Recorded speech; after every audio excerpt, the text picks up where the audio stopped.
우리 에스더 찬양대 찬양을 들으니까 너무나 평안해지는 그런 기분이 듭니다. 이 시간 기도하고 말씀을 증거하도록 하겠습니다. 하나님 아버지, 너무나 감사합니다. 주여, 저희들 이렇게 불러주셔서 수요 오전 예배에 모여서 아버지 주의 전에서 예배드리게 하시니 너무나 감사합니다. 하나님 아버지, 저희들이 말씀대로 살고 아버지 말씀대로 행하는 저희들 될 수 있도록 주여 축복하여 주시옵소서. 아버지, 정말 주의 말씀으로 아버지 주를 향하여 방향을 붙들고 아버지 주께 헌신하며 영광 돌리는 저희들 될 수 있도록 주여 축복하여 주시옵소서. 아버지, 이제 말씀을 듣는 시간입니다. 아버지, 시간 저희들의 마음 가운데 함께하여서 아버지 선포되는 말씀이 은혜가 받을 수 있도록 주여 축복하여 주시옵소서. 이 모든 말씀 우리를 사랑하신 예수 그리스도 이름으로 기도드립니다. 아멘. 우리가 세상을 살아가다 보면요, 여러 가지 힘든 상황들이 있을 때가 있습니다. 어쩌면 이곳에 있는 어떤 성도들은 만성적인 질병 때문에 어려워할 수도 있고요, 또 어떤 성도들은 사랑하는 사람들에게 배신을 당해서, 또 어떤 사람들은 미래의 불안함 때문에, 그리고 직장 안에 어려움 때문에 이렇게 불안해하는 사람들도 있죠. 심리학자들은 현대인들에 대해서 이렇게 두려워하는 부분들을 4가지로 이야기를 하고 있습니다. 가난과 고통, 실패, 죽음을 이야기를 하고 있는 거죠. 이 자리에 있는 성도들 중에는요, 분명히 지금 너무나 행복하고 주님 안에 너무나 기쁘고 아버지 주께서 정말로 나에게 베풀으신 은혜 때문에 기쁨과 감사함이 넘치는 우리 귀한 성도들도 있을 거예요. 그런데 어떤 성도들은요, 아주 두려움 가운데 힘든가 뭔가 벽에 부딪혀 있는 그런 성도들도 있을 거라고 생각이 됩니다. 특별히 우리가 코로나 시기를 이제 3년 정도 지나가고 있는데요, 그 코로나 때문에 무기력증과 어려움, 그리고 미래의 계획들이요 계속해서 부서지는 경우들이 있어요. 그래서 많은 사람들이 모든 것을 포기해버리고 자기 삶을 버리고 극단적으로 나아가는 그런 사람들도 너무나 많이 있다는 것입니다. 작년에 갯마을 차차차라는 이런 드라마를 본 적이 있습니다. 작년에 인기 드라마여서 어쩌면 우리 성도님들 중에도 본 적이 있을 것 같아요. 저희 아내가 이 드라마를 보다 보니까 가끔 가다가 이렇게 드라마를 볼 때가 있었는데, 가끔 이 남자 주인공을 보면서 제가 그때 한참 살이 빠질 때여서 혹시 나랑 닮은 거 아니냐 이렇게 이야기했더니 아내가 아무 말도 하지 않고 드라마에만 집중하더라고요. 어쨌든 여기서 이 남자 주인공으로 나오는 홍반장이라는 사람은요, 처음에 딱 봤을 때는 너무나 유쾌한 사람이에요. 그리고 많은 사람들이 홍반장만 찾고 있습니다. 그리고 워라밸을 즐기는 그런 정말 이상적인 사람으로 이렇게 초반에 그려지게 돼요. 드라마의 배경인 공진이라는 이런 마을에서요, 정말 모든 사람들이 홍반장만을 찾고 있습니다. 그런데 드라마가 진행되고 있는데요, 홍반장에게 점점 비밀이 드러나기 시작합니다. 홍반장이 처음에 공진이 있었던 게 아니라 서울에서 승승장구하다가 이 공진으로 돌아올 수밖에 없는 비밀이 있었다는 거죠. 홍반장은요, 정말 서울에서 절망적인 상황 가운데 있었어요. 그래서 한강다리에서 이제 내 생명을 끊어버리리라 생각하고 투신하려고 했어요. 그런데 자기를 어렸을 때부터 돌봐줬던 감리 할머니가 그때 때마침 문자 한 통을 딱 보내는 거예요. 그래서 죽을 수가 없는 거예요. 그렇다고 해서 살 힘도 없는 겁니다. 그래서 어떻게 할 수 없어서 고향인 공진으로 돌아오게 되죠. 그리고 자신을 살게 하는 사람들과 이렇게 삶을 살아가다가요, 자기가 왜 살아가야 되는지, 무엇 때문에 살아가야 되는지 깨닫게 돼서 이렇게 해피엔딩으로 끝나는 드라마가 바로 이 드라마예요. 오늘 본문에 나오는 엘리야 또한 하나님께 너무나 쓰임받는 헌신한 이런 사람이었어요. 주께서 귀한 일들을 보여주셨고요, 주의 사랑하심을 경험한 바로 선지자가 바로 엘리야 선지자였습니다. 우리 열왕기상 19장 4절 말씀 우리 한번 읽어볼까요? 자, 시작.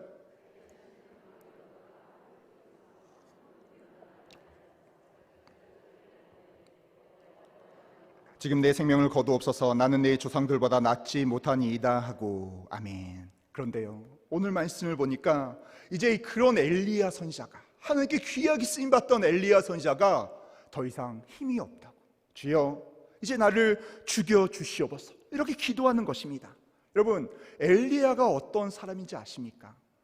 17장 열왕기상 17장 18장에 보면요, 하나님께서 엘리야에게 까마귀를 보내서 까마귀를 통해서 음식을 보내서 먹였고 살린 사람이 바로 엘리야였어요.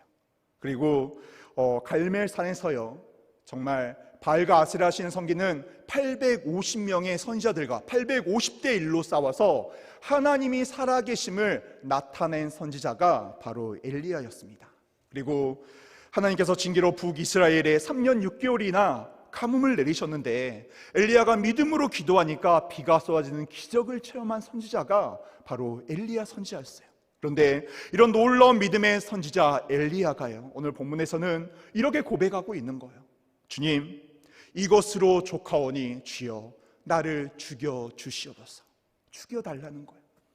엘리야뿐만이 아니라 많은 사람들이 열심으로 살아가고 있었는데요, 삶의 의욕을 잃어버리고 이제 죽여달라고, 이제 자살해버리고 생을 끊어버리려고 하는 사람들이 너무나 많이 있는 것을 우리는 자주 보게 됩니다. 왜? 불의 사람 엘리야가 낭망해서 주여 내 생명을 거두어 주시옵소서 죽기를 소망했고, 하나님께서는요 이런 엘리야를 어떻게 회복시켰었는지 오늘 말씀을 통하여 알아가는 은혜가 임하기를 바랍니다. 그렇다면 왜 엘리야는 하나님께 차라리 죽여달라고 고백을 했을까요? 첫 번째는요, 엘리야에게 두려움이 있었기 때문이에요. 우리 열왕기상 19장 1절에서 2절 말씀 읽어볼까요? 자, 시작. 행한 모든 일과 그가 어떻게 모든 선지자를 칼로 죽였는지를 이세벨에게 말하니 이세벨이 사신을 엘리야에게 보내어 이르되 내가 내일 이맘때에는 반드시 내 생명을 저 사람들 중 한 사람의 생명과 같게 하리라. 그렇지 하지 아니하면 신들이 내게 벌 위에 벌을 내림이 마땅하니라 한지라. 아멘. 1, 2절에 보면요, 아합왕이 갈멜산에서 엘리야가 어떤 일을 행했는지 자기의 아내인 왕비에게, 이세벨 왕비에게 이야기를 한 거예요. 그랬더니 이세벨 왕비가요 편지를 보내서 이렇게 이야기합니다. 내일까지 엘리야 너를 내가 죽이고야 말겠다. 그런데요, 이 편지를 받은 엘리야의 반응이요 정말 놀랐습니다. 우리 열왕기상 19장 3절에 4절 전말 좀 말씀 읽어볼까요? 자, 시작.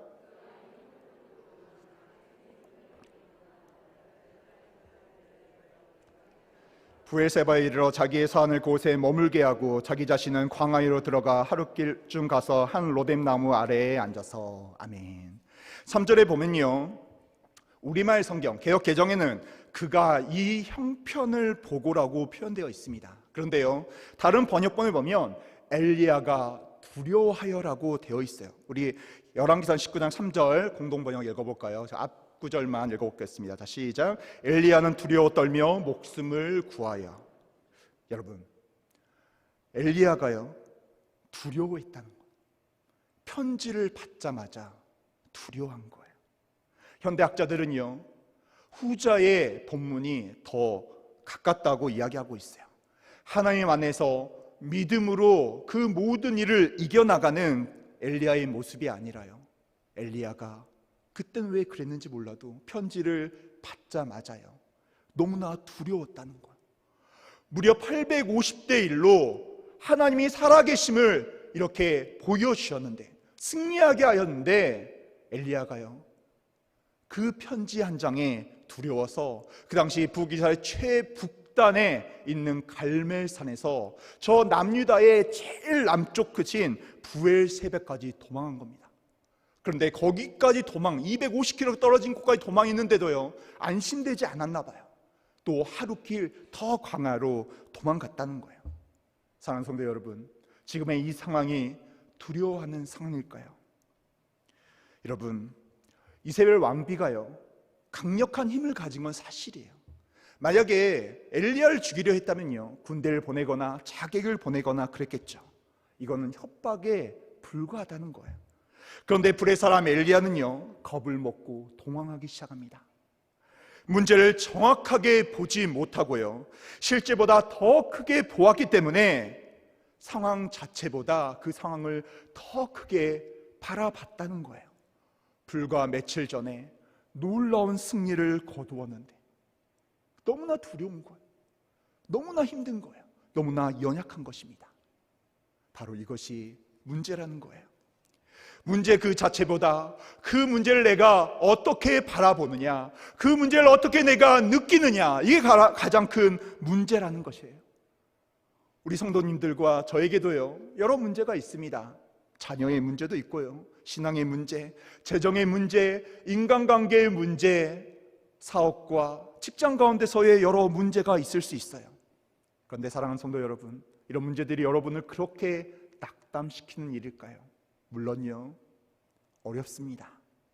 이런 문제들이 다가올 때 너무나 지칠 때가 있고 쓰러지고 싶을 때가 분명히 있는 거 알고 있습니다. 그런데 그 문제보다 우리가 너무나 더 크게 확대 해석하는 건 아닌지 모르겠어요. 나의 문제들을 너무 거대하게 생각해서 하나님 안에서 분명히 내가 그 문제를 헤쳐나갈 수 있는데, 하나님 안에서라면, 하나님께 내가 간절히 간구하고 믿음으로 주께 나아간다면 주께서 분명히 이 문제들을 해결하시고 나에게 피할 길을 더하여 주실 건데, 내가 모르고 있다는 거예요. 이런 확고한 믿음이 우리 가운데 있어야 된다는 거예요. 또 엘리야가요, 두려워했던 이유는 갈멜산에서 체험한 하나님을 잊어버렸기 때문입니다. 만약 그가 까마귀를 통해서 자기에게 음식을 주셨던 기적의 하나님, 하늘에서 불을 내리고 그리고 하늘에서 비를 내리고 죽은 자를 다시 살리시고 모든 문제를 해결하신 전능하신 하나님을 기억하고 있었다면, 나와 함께 하시고 나를 움직이고 있다는 그 하나님을 기억하고 있었다면요, 절대로 두려워하지 않았을 거예요. 여러분, 하나님을 생각하면요, 이세벨이 가진 권력과 고난은요, 아무것도 아닙니다. 아무것도 아니에요. 특히 엘리야의 이름의 뜻은요, 여호와는 나의 하나님이시다, 바로 이 뜻이에요. 얼마나 귀한 이름입니까? 그런데요, 엘리야가 지금은 문제만을 집중했다는 거예요. 하나님을 잊어버리고 하나님이 나의 모든 문제의 해결자라는 사실을 알고 있음에도요, 까맣게 잊어버린 거예요. 그냥 어떻게 해서든지 사람의 방법으로 이 문제를 해결해야 되겠다. 그렇기 위해서는 이세벨에게 멀리 떠나가야지. 북이스라엘에 있는 이세벨에서 계속 남유다에서 제일 끝에 있는 그 길까지 내가 도망가야 되겠다, 이렇게 생각한 것입니다. 우리 삶에서 자주 두려움을 느끼고 살 의욕을 잃어버리고 낙심하는 이유는요, 우리가 문제만을 바라보기 때문이에요. 그 문제 가운데 역사하시는 하나님을 바라보지 않기 때문입니다. 여러분, 출애굽 이스라엘 백성들도 그랬어요. 문제들이 생길 때 하나님께 기도해야 되는데 그들이 그러지 않은 거예요. 그리고 지금의 엘리야도 마찬가지입니다. 그리고 이 자리에 앉아있는 우리들도 어쩌면 그런 사람들 중에 한 명일 수가 있어요. 나의 문제 가운데 내가 하나님께 엎드리고 하나님께 기도하고 하나님께 나아가야 되는데 내가 그러지 못했다는 것입니다. 하나님께 나아가는 게 아니라 문제를 바라보기 때문에 내가 두려움에 휩싸이게 되는 거죠. 사랑하는 성도 여러분, 우리들은요, 다 하나님의 자녀예요. 하나님의 자녀의 특권이 뭔지 아십니까? 바로 나의 문제를 하나님께 아뢰고 내가 간절히 주께 무릎 꿇는 거예요. 그러면요, 하나님께서 나의 자녀들의 기도 제목을 응답하신다는 거예요.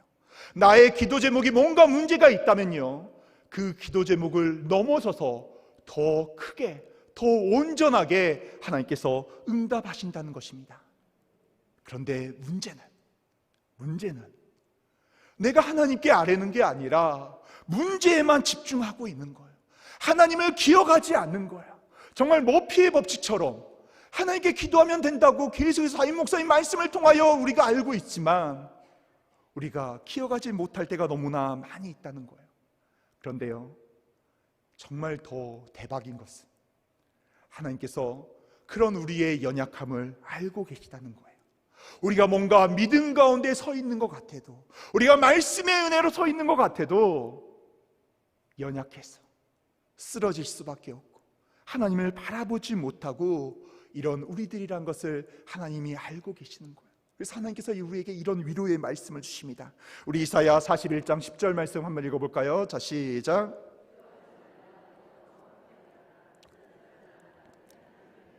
내가 너를 굳세게 하리라. 참으로 너를 도와주리라. 참으로 나의 의로운 오른손으로 너를 붙들리라. 아멘. 이것이 나의 연약한 가운데 거한 하나님의 놀라운 위로라는 거예요. 내가 연약한데, 내가 아무 능력이 없는데, 분명히 하나님께 기도하고 하나님께 나오면 되는데 내가 그걸 몰라서 내가 망각해서 쓰러지고 문제 가운데 어떻게 해야 될까? 나의 믿음이 무너지고 예배의 자리가 무너지고 사명의 자리가 무너지는 연약한 그런 모습이 있을 때요, 우리 하나님께서 이렇게 위로하신다는 거예요. 내가 너와 함께 해줄게. 내가 너를 도와줄게. 나의 의로운 오른팔로 너를 붙들어 줄게. 우리 하나님께서 이렇게 이야기하십니다. 이런 하나님을 붙든 우리 귀한 세대의 성도들이 되시기를 주님의 이름으로 축원합니다. 여러분, 엘리야처럼요, 귀하게 쓰임받은 사람도 쓰러질 수 있다는 거예요. 바로 그 사람이 이 자리에 있는 우리들일 수도 있다는 거예요. 어쩌면 우리들이 이런 고백을 할 수가 있어요. 주님, 저도 알고 있어요. 주님께 엎드리면 된다는 거, 지금 이 문제가 있어도 역전에 하나님이 나를 붙들어 계시고 역전에 하나님을 붙들고 있으며 나의 문제가 해결될 거라는 거 저도 너무나 알고 있어요. 그런데 주님, 너무나 힘들어요. 정말 지금 나에게 다가온 문제가 너무나 어려워요. 너무나 힘들어요. 이렇게 이야기할 수도 있을 거예요. 그런데 지금 우리 주님은요, 우리에게 이렇게 말씀하세요. 힘드니? 어렵니? 그런데 어려워도 힘들어도 나에게 더 가까이 나와라. 나에게 엎드려라. 나의 말씀을 붙들어라. 나에게 기도하고 내가 핏값으로 세우신 나의 성전에 나와서 예배 가운데 거해라. 그리하면 내가 해결해 줄게. 내가 은혜를 붙들어 줄게. 내가 피할 길로 더하여 줄게. 우리 귀한 성도님들이 이런 성도님이 되시기를 주님의 이름으로 축원합니다. 두 번째는요, 자신의 일에 열매가 없다고 생각하며 하나님에 대한 절대적인 신앙이 무너졌기 때문이에요. 수십 일 동안요 300km에 머물렀던 호렙산까지 도망쳐온 엘리야에게 하나님께서는 이렇게 물어봅니다. 엘리야야, 내가 어찌하여 여기 있느냐? 이렇게 질문하세요. 근데 엘리야는요 이렇게 답을 하죠. 열왕기상 19장 14절 말씀 읽어볼까요? 자, 시작. 이는 이스라엘 자손이 주의 언약을 버리고 주의 제단을 헐며 칼로 주의 선자를 죽였음이오며 오직 나만 남았거늘 그들이 내 생명을 찾아 빼앗으려 하나이다. 아멘. 엘리야가 이렇게 대답하는 거예요. 하나님, 저 정말 다 선지자들이 죽어나가고 있는데 저 정말 열심을 가지고 살아왔습니다. 하나님이 아시지 않습니까? 하나님께서 말씀하시는 대로 갈멜산에서 850대 1로 제가 싸워서 이겼고요, 계속해서 주의 기적의 일들을 제가 감당하고 있었습니다. 그런데 주님, 그런데 이제 뭔가 변화가 있어야 되는데 그러지 아니하고요, 이세벨 왕비가 저를 죽이겠다고 합니다. 주님, 저 너무 지쳐요. 이제 저를 죽여주시옵소서. 이렇게 이야기하는 거예요. 엘리야는 오랜 시간 동안 주의 일의 가운데 모든 일을 감당했다고 생각했어요. 그런데 이제 한계를 절감했던 것 같습니다. 엘리야의 생각에는요, 기적 같은 이런 일들이 일어났으니 이제 북이스라엘이, 이제 모든 자들이 주께 회개하고 주께 돌아올 거라고, 신앙이 회복될 거라고 믿고 있었던 것 같아요. 그런데 오히려 악인들은 날뛰고 있는 거예요. 도리어 왕비 이세벨은 자신을 죽이겠다고 나에게 선포하고 있는 것입니다. 우리가 어떤 일에 열심을 내고 있는데요, 용기를 내고 있는데 계속 벽에 부딪힐 때가, 열매가 보이지 않을 때가 있지 않습니까? 그럴 때요, 보통 사람들은 낙심해요. 절망하게 돼요. 나의 한계를 체감하면서 이제 포기해야 되겠다. 이거 안 되겠네. 그만해야 되겠네. 이제 비전 가운데도 거하고 싶지 않아요. 예배 가운데도 거하고 싶지 않고, 기도 가운데도 거하고 싶고, 헌신도 너무나 귀찮아지는 거예요. 오히려 엘리야가 일으켰던 모든 기적의 원동력이었던 하나님을 바라보던 절대적인 신앙이요, 이제 무너지게 된 거예요. 절대적인 신앙이 무너지지 어떻게 되는지 아십니까? 오직 하나님만 바라봤던 엘리야의 눈길이요, 이제 사방팔방으로 바라보기 시작한 거예요. 하나님이 어떤 말씀을 하시나, 하나님이 어떻게 나에게 역사하시나 기다렸던 엘리야가요, 이제는 사방팔방으로 자의 눈길을 돌리며 절망하기 시작했다는 것입니다. 그리고 사람의 방법으로 도망치는 방법을 선택했다는 거죠. 우리들도 그럴 때가 있지 않습니까? 내가 믿음의 자리에 잘 서 있다고 생각했는데 나의 삶 가운데 어려움이 닥치고 하나님이 내가 생각했던 방식으로 움직여주지 않을 때요, 나의 믿음이 무너질 때가 있어요. 하나님의 말씀이 기준이 돼서 나의 삶을 움직이는 게 아니라 세상의 법칙이 나의 삶을 움직일 때가 있습니다. 그럴 때 나도 모르게요, 하나님의 말씀으로 세상을 보던 저의 눈빛이 세상의 법칙으로, 세상의 방법으로 움직이기 시작한 거예요. 저 또한 그랬던 것 같아요. 제가 20살 때요, 세덴교회에 등록해서 이렇게 신앙생활을 시작했습니다. 말씀을 듣는 게 너무나 좋았고요, 주님께 쓰임받는 그 자체가 너무나 행복했어요.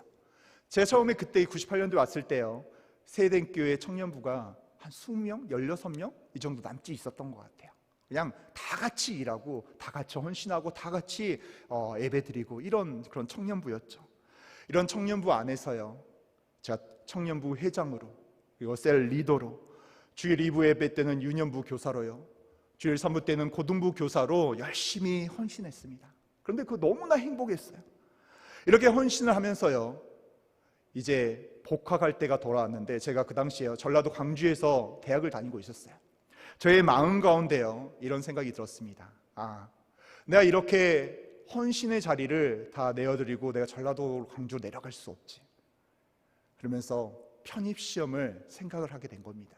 그러면서 하나님께 간절히 기도했어요. 하나님, 제가 이렇게 열심히 헌신하고 열심히 공부하면서 주의 전에 정말 주께서 너무나 사랑하는 세덴교회에서 이렇게 열심히 사역을 감당하고 싶습니다. 주여, 날 붙들어 주시고 날 합격시켜 주셔서 이 자리에 세워달라고 하나님께 간절히 기도했어요. 그때 마음에서는요, 어린 마음에서는 내가 하나님께 이렇게 헌신하니까, 그리고 하나님이 기뻐하신 교회에 내가 남고 싶어하고 예배드리고 싶어하고 사명을 감당하고 싶어하니까 하나님이 나를 분명히 합격시켜 주실 거야, 그리고 간증의 주인공으로 나를 분명히 세워주실 거야, 이렇게 생각을 했어요.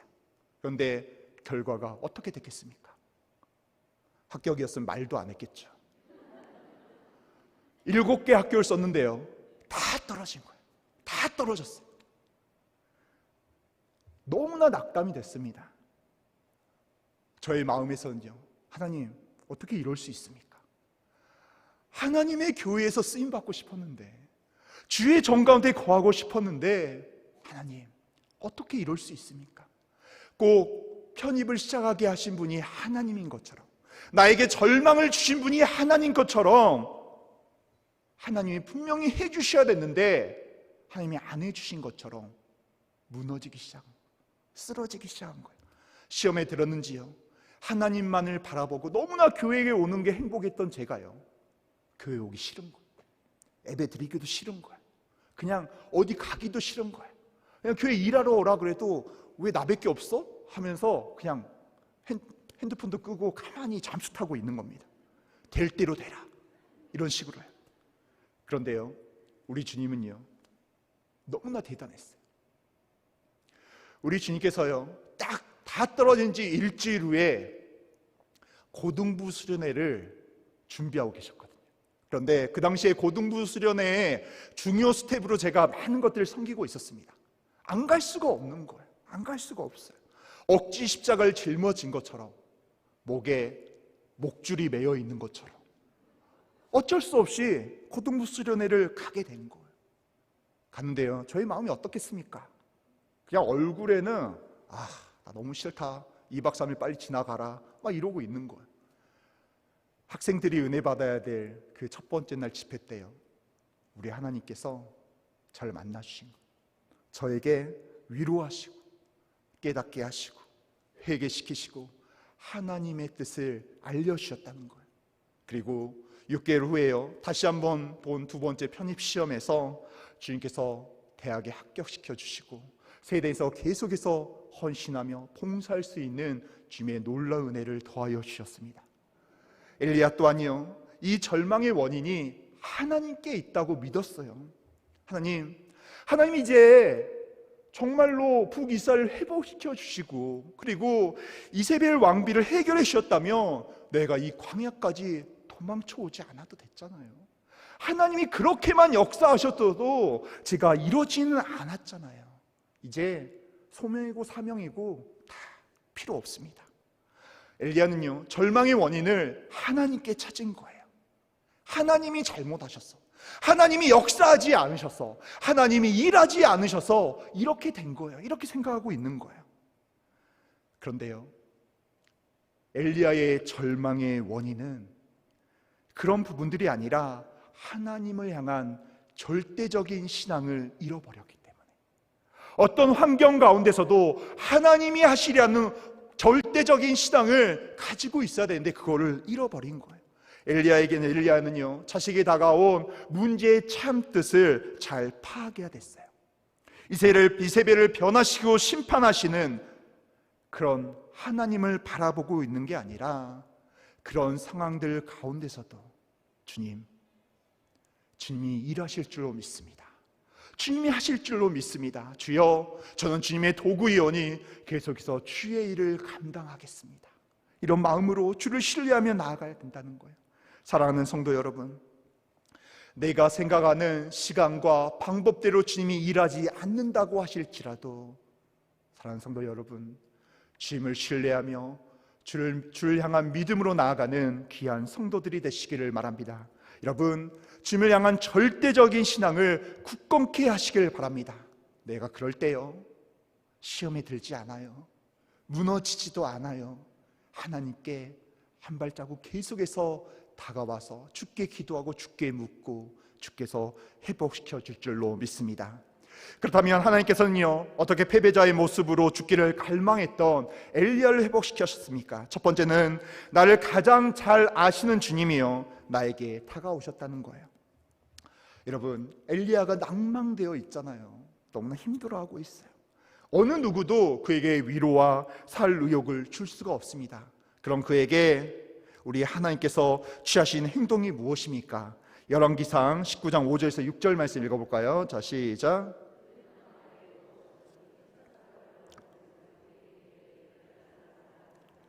본즉 머리밭에 숯불이 구운 떡과 한 병 물이 있더라. 이에 먹고 마시고 다시 누웠더니. 아멘. 엘리야를 가장 잘 알고 상황을 잘 알고 있는 우리 하나님께서요, 엘리야에게 양식을 공급했다는 거예요.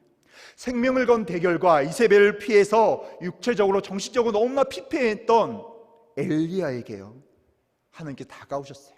그리고 다른 걸 물으신 게 아니에요. 엘리야, 너 왜 그러니? 무슨 문제가 있는 거니가 아니에요.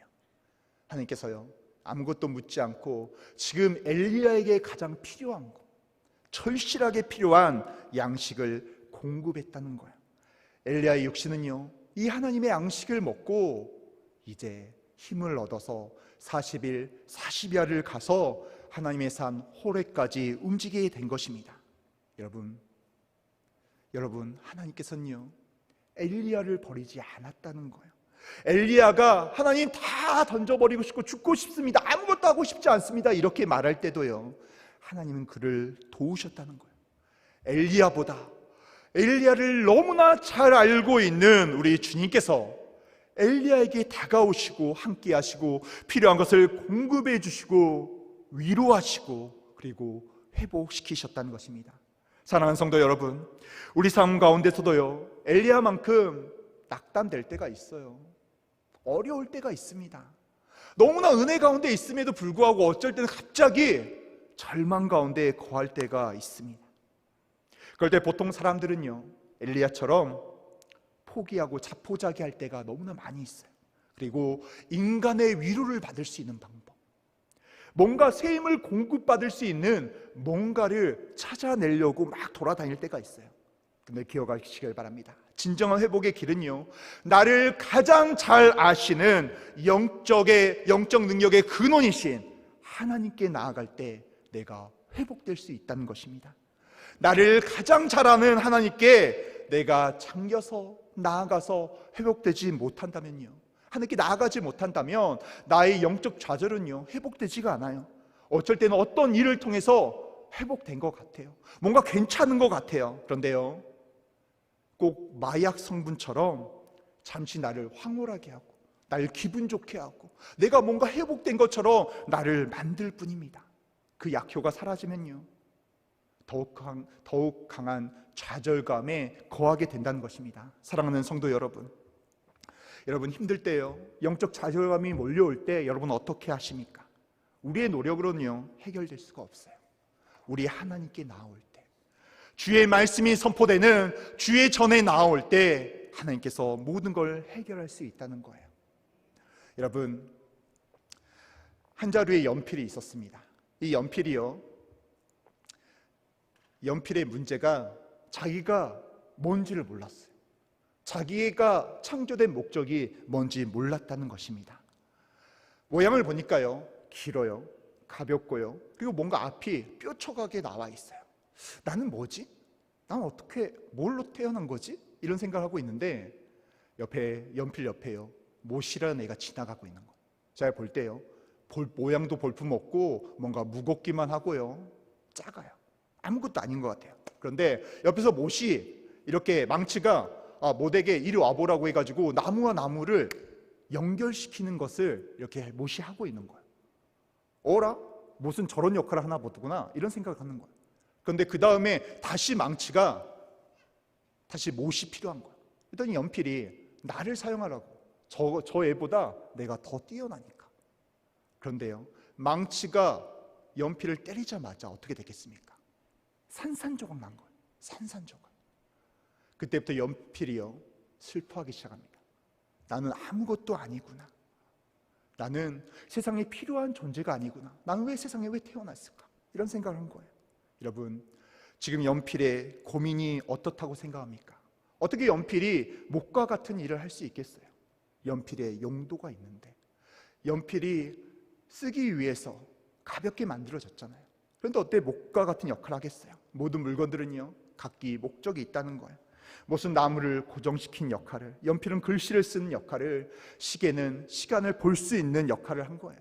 어느 것 하나 목적이 없는 게 없다는 것입니다. 그런데 문제 한 가지는요, 내가 어떤 목적으로 세상에 태어났는지, 어떤 목적으로 내가 나아갔는지 그걸 발견하지 못하면요 내가 고민하게 되는 거예요. 연필처럼 내가 고민하는 거예요. 나 왜 태어났지? 왜 하나님이 나를 불러주셨지? 왜 그렇지? 그러면서 아무것도 아닌 일에 절망하게 된다는 것입니다.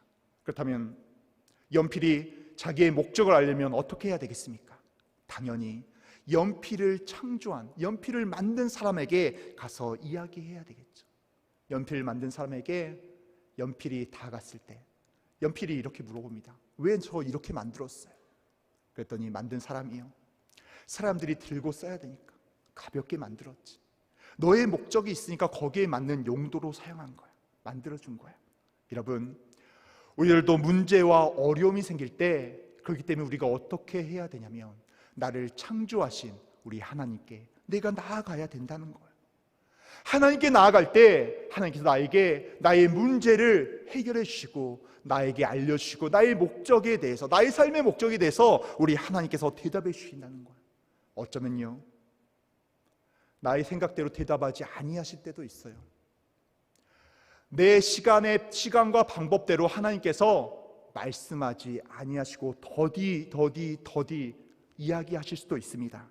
그런데요, 그럼에도 불구하고 내가 하나님께 계속해서 가까이 나아갈 때 하나님께서 나의 문제를 해결할 수 있다는 사실을 기억하시기를 바랍니다. 사랑하는 성도 여러분, 두려움과 절망과 힘든 가운데 여러분이 거하고 있다면요, 여러분, 살아계신 주님 앞에 내가 가까이 나아갈 때 그 모든 일을 해결받을 수 있음을 기억하고 주께 나아가는 귀한 세대의 성도들이 되시기를 주님의 이름으로 축원합니다. 마지막 두 번째는요, 회복시키는 가장 중요한 키는 놀라운 이적이 아니라 잔잔한 하나님의 말씀이라는 거예요. 홀세함에 다다른 엘리야에게요 하나님께서는 몇 가지를 보여주셨어요. 우리 열왕기상 19장 11절 12절 말씀 읽겠습니다. 자, 시작.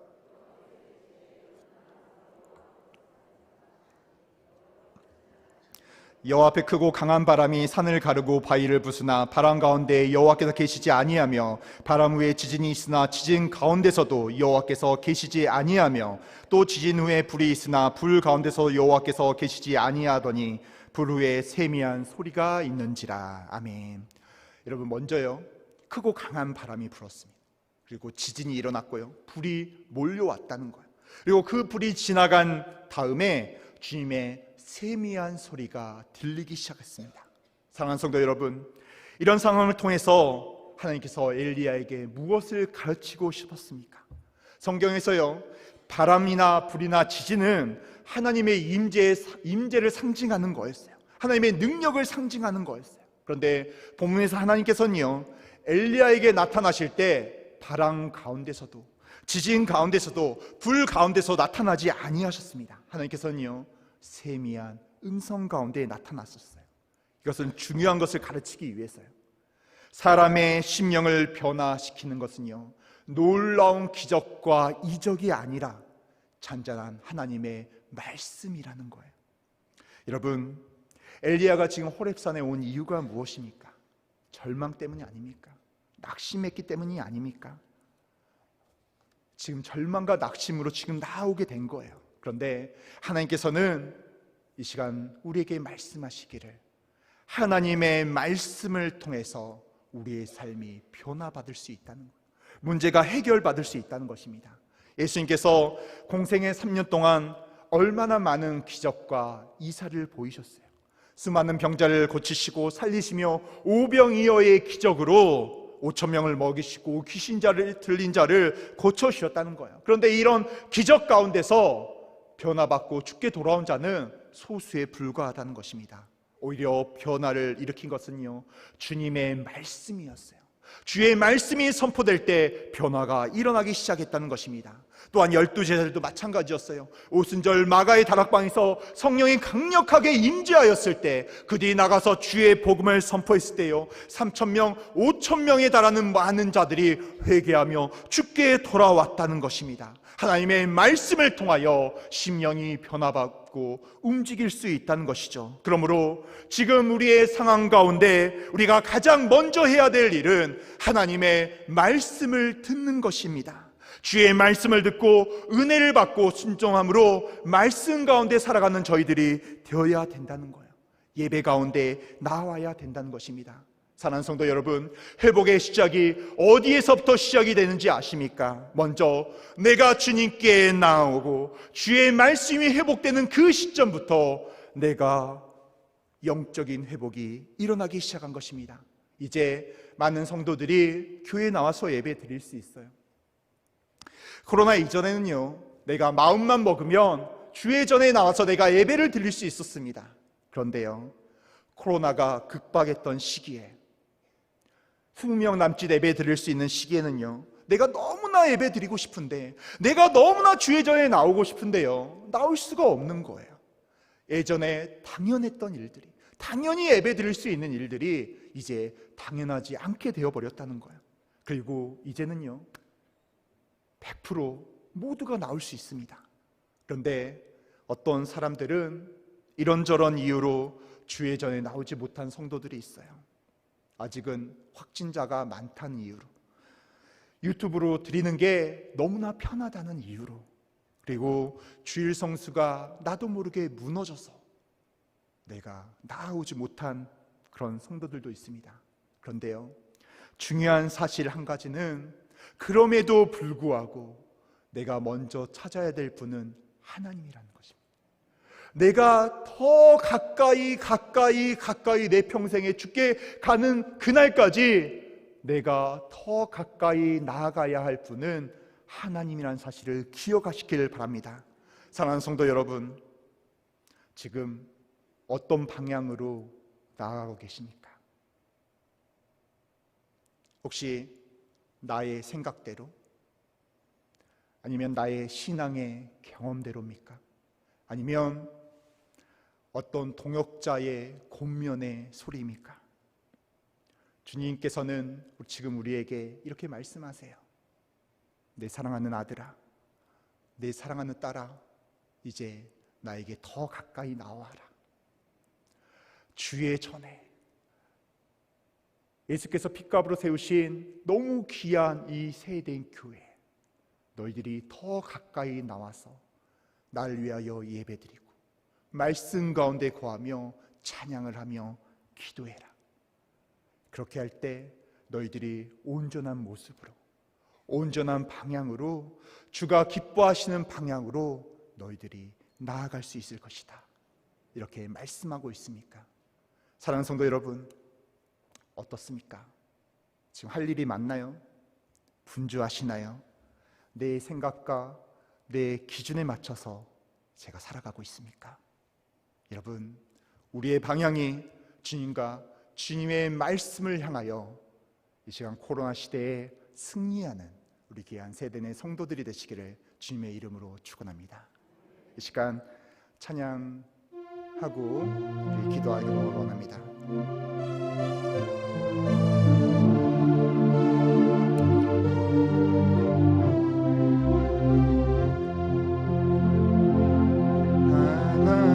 하나님은 너를 만드신 분, 너를 가장 많이 알고 계시며, 하나님은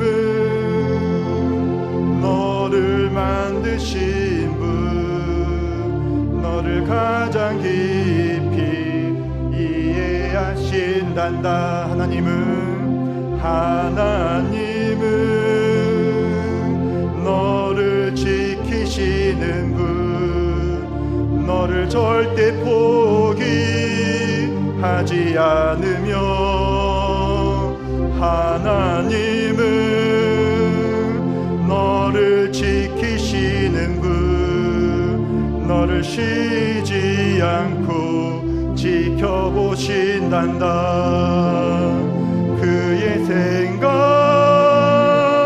셀 수 없고, 그의 자비 무궁하며, 그의 성실 날마다 새롭고, 그의 사랑 끝이 없단다. 그의 생각 셀 수 없고, 그의 자비 무궁하며,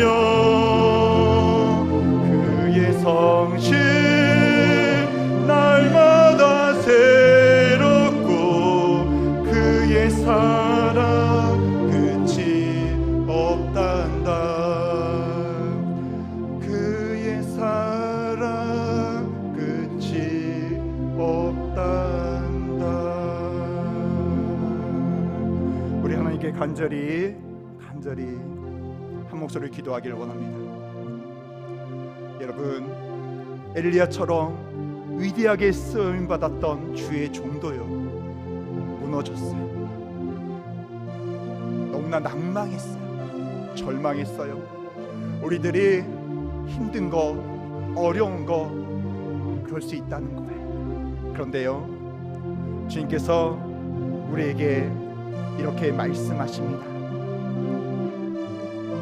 내 아들아, 내 딸아, 나에게 더 가까이 나아와라. 너희들이 힘들 때, 너희들이 어려울 때 그 문제를 해결할 자는 바로 나지 않는다. 왜 알고 있으면서도, 왜 머릿속은 알고 있는데 멀어져 가고 있느냐? 왜 혼자 힘들어하느냐? 왜 혼자 낭망하고 있느냐? 이제 나를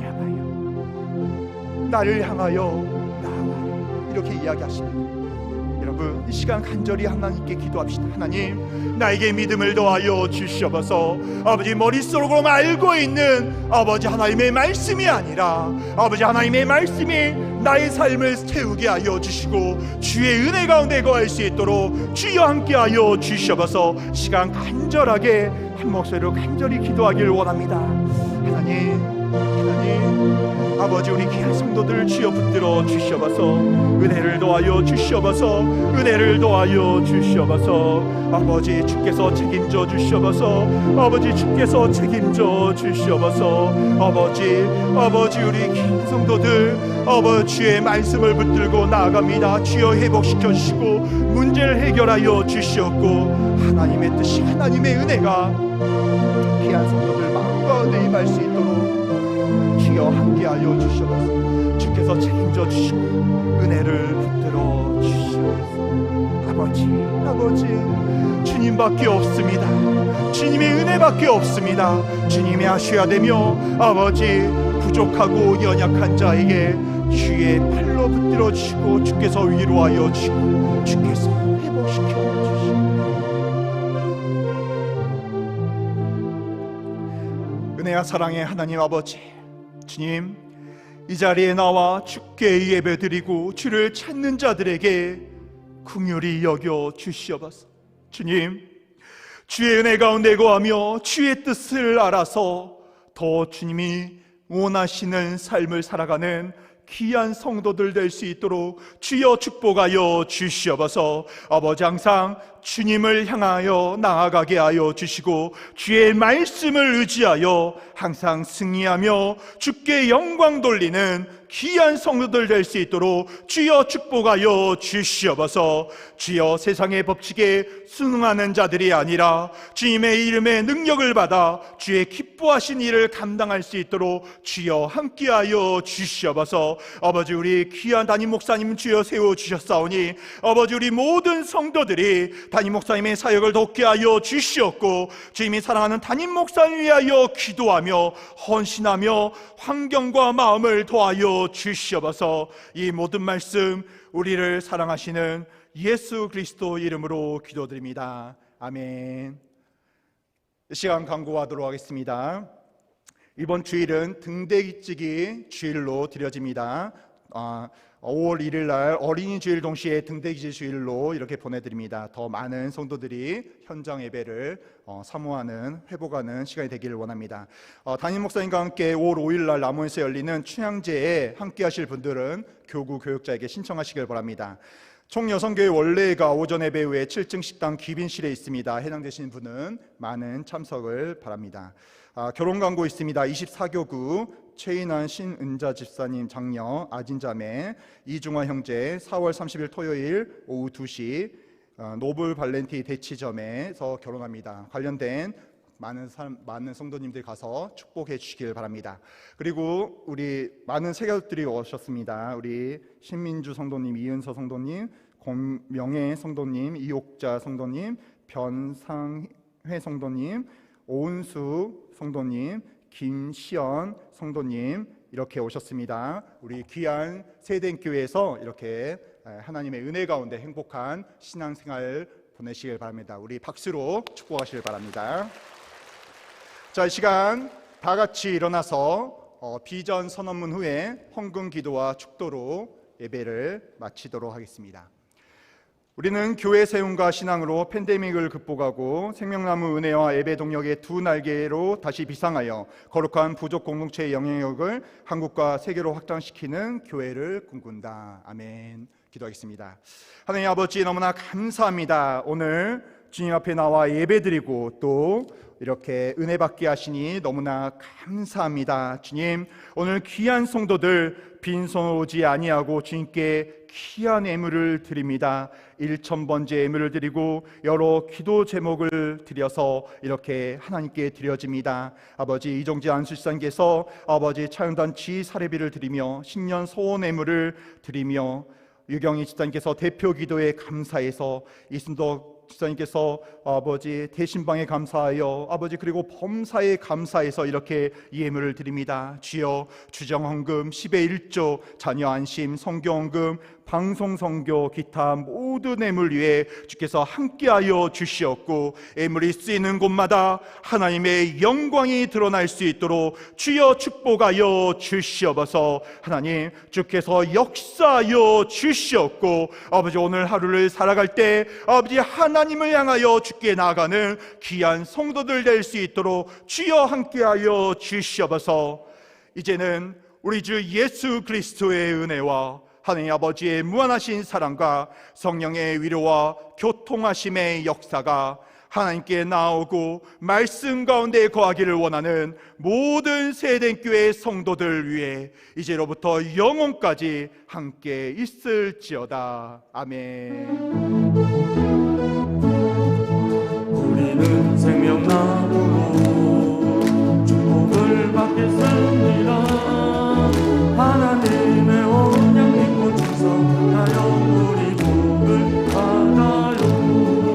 우리는 생명나무로 전도를 하겠습니다. 예수님의 지상명령 순종하여 전도하겠습니다. 우리는 생명나무로 재경을 넓히렵니다. 여기에서 빈종 넘어